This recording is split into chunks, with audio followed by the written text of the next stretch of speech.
Я всех приветствую, друзья мои, вы на канале QGuival, и сегодня я вам покажу очень мощный и интересный билд. И как обычно покажу версию для работяг всего лишь за 3 дивана и приложу ссылку на ультимативную мощную версию для нагиба. На канале я планирую собрать самый крупный сборник разных интересных билдов от дешевых вариаций до дорогих. А соответственно вы будете иметь доступ к самым свежим билдам, а также очень интересным и необычным билдам.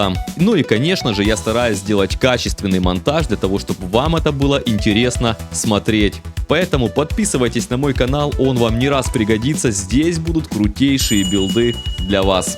Поддержите, нажмите на подписку и оставьте лайк и комментарии. Заранее спасибо. Ну и перед началом короткая, но очень важная информация. Устал от рутинного фарма? Мечтаешь собрать такой же крутой билд, как Илону Маску собрал его ручной китаец? Но купить собственного китайца у тебя нет денег, а фармить 24 часа в сутки нет времени и желания? Что же делать, спросишь ты? Тут все очевидно. Залетай на Playrock, друг мой. Тут без труда, просто за копейки ты купишь любую игровую валюту. Как для PoE 2, так и для кучи других игр. Ух, ты погляди, сколько зеленых цен! А знаешь, что означает зеленые цены? Правильно, это офигенные скидки.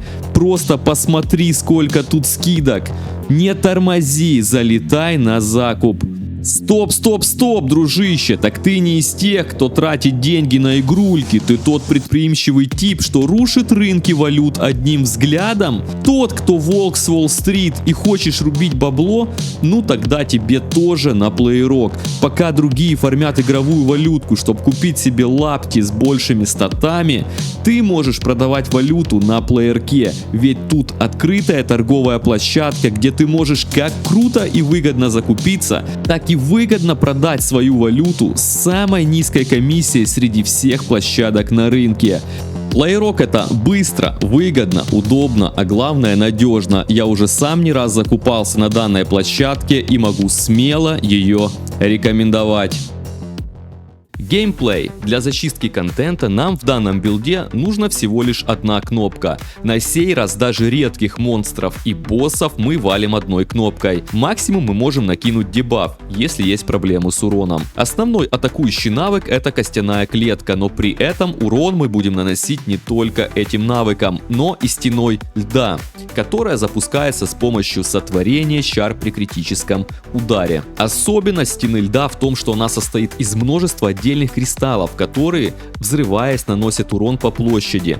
В итоге мы вызываем множество стен льда и, соответственно, огромное количество кристаллов, взрываясь, наносит урон и замораживает, что помогает нам стирать боссов и не давать им двигаться. Это еще не все особенности билда, остальные мы рассмотрим при подробном взгляде на камни умений, экипировку и дерево пассивных навыков. Итак, начинаем с камней умений. Основное наше умение, которым мы будем наносить урон, это костяная клетка. Какие камни поддержки нас интересуют? Колдовской темп, который дает нам на 25% больше скорости сотворения чар. Это нам обязательно нужно, так как данный скилл довольно долго кастуется. Астральная проекция. Без этого камня будет тупо неудобно, так как костяная клетка изначально кастуется вокруг нас. Астральная проекция дает нам возможность кастовать данное умение, где мы захотим. Также нам нужен каскад чар. Что это нам дает? Когда мы кастуем костяную клетку, возле нее кастуется еще 2 костяные клетки, что добавляет нам урон, а также расширяет зону действия нашего скилла. Вдохновение. Уменьшаем расход ресурсов на данный скилл. Ресурсы нам нужны. Но как я говорил ранее, мы бьем не только костяной клеткой. Когда мы кастуем костяную клетку, при критических ударах у нас начинает кастоваться стена льда.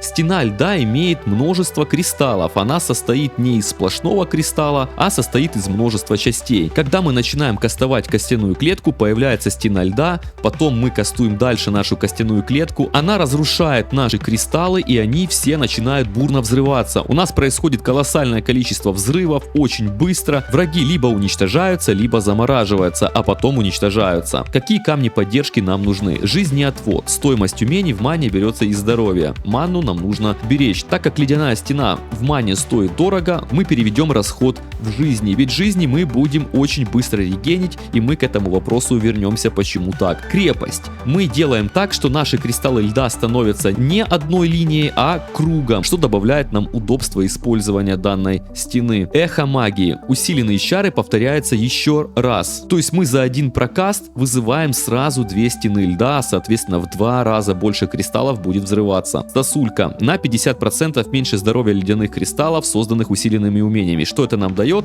Они быстрее взрываются. Если урона не хватает, можем использовать дебаф беззащитность, а также для дополнительной выживаемости используем мрачный пир, который дает нам сгустки энергии, восстанавливающий энергощит, и мы можем накапливать этот самый энергощит в 2 раза больше от нашего максимума. Также у нас есть пассивное умение сгустки жизни, потому что мы выбрали мага крови. Сгустки жизни примерно работают так же, как и мрачный пир. Мы собираем эти сгустки, они восстанавливают наше здоровье, плюс дают возможность здоровье увеличить в 2 раза. Итак, переходим к нашей экипировке. Что нам здесь важно? А нам важно максимально поднять уровень камней умений, а также нам нужен максимальный шанс критического удара для наших чар, потому что мы получаем огромное количество дамага, именно вызывая ледяные стены своими критическими ударами. Поэтому шанс критического удара собираем по максимуму, желательно вообще доводить его до капа, то есть собираем все, что можем. Начнем с билдообразующих предметов. Это перчатки проницательность Адзири. Что они нам дают? Помимо интеллекта и повышения шанса критического удара, они нам дают следующее. Похищение от критических ударов происходит мгновенно. То есть это еще одна причина, почему нам надо доводить до безумия шанс нашего критического удара. Так как мы, нанося урон от чар, похищаем 10% от урона в виде здоровья. Так как урона у нас довольно много, здоровье мгновенно будет подскакивать и восстанавливаться, если у нас будет мгновенное восстановление нашего здоровья. Поэтому мы, собственно, и ставили камень жизнеотвод, который берет стоимость умений из здоровья, а не из маны, так как здоровье мы будем, по сути, мгновенно восстанавливать обратно после того, как мы будем кастовать наши умения. Идем далее. Нам нужны плоскостопы. Плоскостопы, помимо повышения скорости передвижения и брони, дают нам очень полезное свойство. Наносит 30% от избыточного урона врагам в радиусе 2 метров от убитого врага. Мы с помощью этих плоскостопов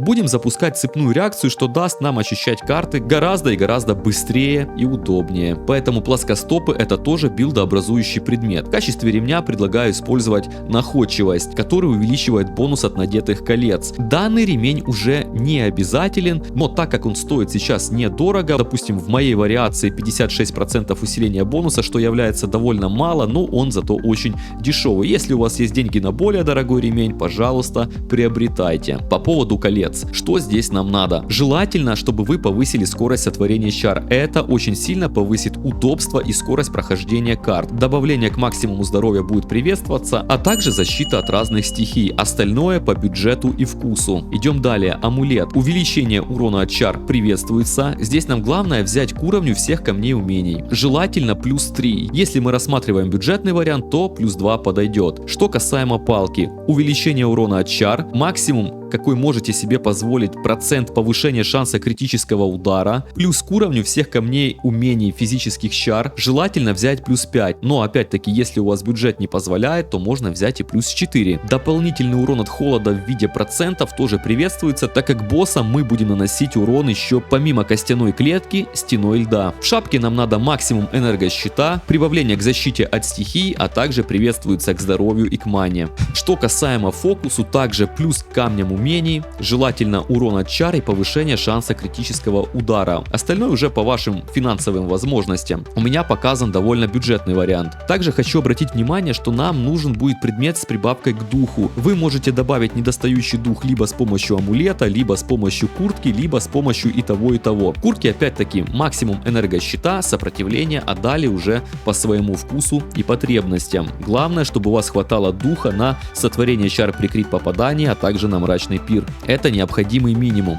Более дорогая и серьезная сборка, которая наносит огромный урон, будет по ссылке в описании. Итак, с этим разобрались, идем к дереву пассивных умений. Что касаемо возвышения, это наш маг крови. Основное, что нам нужно, это кровомантия. Что она нам дает? Умение начинает расходовать здоровье, но при этом они дают сгустки жизни, которые похожи по своим свойствам на мрачный пир. Я это уже рассказал. Далее мы движемся к следующему. Вытягивание жизни. 10% урона от чар похищается в виде здоровья. Чтобы наш билд заработал нормально и имел достаточно ресурсов и выживаемости, нам обязательно дойти до вытягивания жизни. Тогда мы будем по сути мгновенно восстанавливать здоровье, нанося критические удары. А как я говорил ранее, перчатки Адзири дают нам возможность похищать здоровье от критических ударов мгновенно. Идем далее. Далее движемся к кровавый шип. Здесь у нас повышение шанса крит удара для чар, а также 1% увеличения дополнительного критического урона каждые 40 единиц здоровья. То есть у нас будет чем больше здоровья, тем больше будет дополнительного критического урона. А далее уже можете экспериментировать. Либо пойти к цепким ранам, либо кровавые шипы. Идем далее. Древо пассивных навыков. Здесь нам нужно прибавка к шансу критического удара, к силе критического удара. Это то есть первая и основополагающая нашего билда. Далее мы добираем увеличение урона от чар, разного рода увеличение физического урона, скорость сотворения чар и прочее. Давайте посмотрим оптимальное движение для нас. Мы движемся вверх, отклоняемся вправо, забираем критическая уязвимость, поднимаемся выше, забираем здесь, также двигаемся вправо и влево. Что мы берем слева? Заходим на перк до костей, который помогает разрушать нам броню при нанесении критического удара чарами. А я вам напомню, что шанс критического удара у нас должен быть почти 100%. Также движемся к вырывающей кровь, который дает нам увеличение физурона, а клетка именно наносит физурон. Далее дробящая сила. Идем ниже и забираем перки здесь. Что происходит здесь? Мы здесь можем использовать следующий камень, который, главное, нам должен повышать шанс крит удара за значимые перки. У меня здесь стоит очень дешевый вариант с радиусом средний. Нам нужен радиус большой, тогда мы зацепим еще дополнительные перки, которые дадут нам еще прибавку. Мы тогда прокачиваем не только здесь, но еще и вот это, а также можем прокачать жесткую экономию. Но это уже позже. В итоге мы получим довольно солидную прибавку к крит шансу. Также вы можете за малые пассивные умения прибавить урон от чар. Остальное уже по вашему бюджету. Напоминаю, радиус желательно большой, но отталкивайтесь от своего бюджета. В принципе, со средним радиусом тоже прибавка довольно неплохая. Остальные камни также нам нужны с увеличением урона от чар, повышением шанса крит удара и желательно повышение скорости сотворения чар. Также обязательно нужно идти к верный удар, ударить по больному, а также смертоносная сила. Это все очень сильно добавит нам шанс крита, а также силу крита. Это мы обязательно забираем. Также мы двигаемся к закаленному разуму. Итак, древо мы рассмотрели. Подведем краткие итоги. Что нас интересует? Максимальный шанс крит попадания. Это то, что образует наш билд и дает нам комфортно им пользоваться.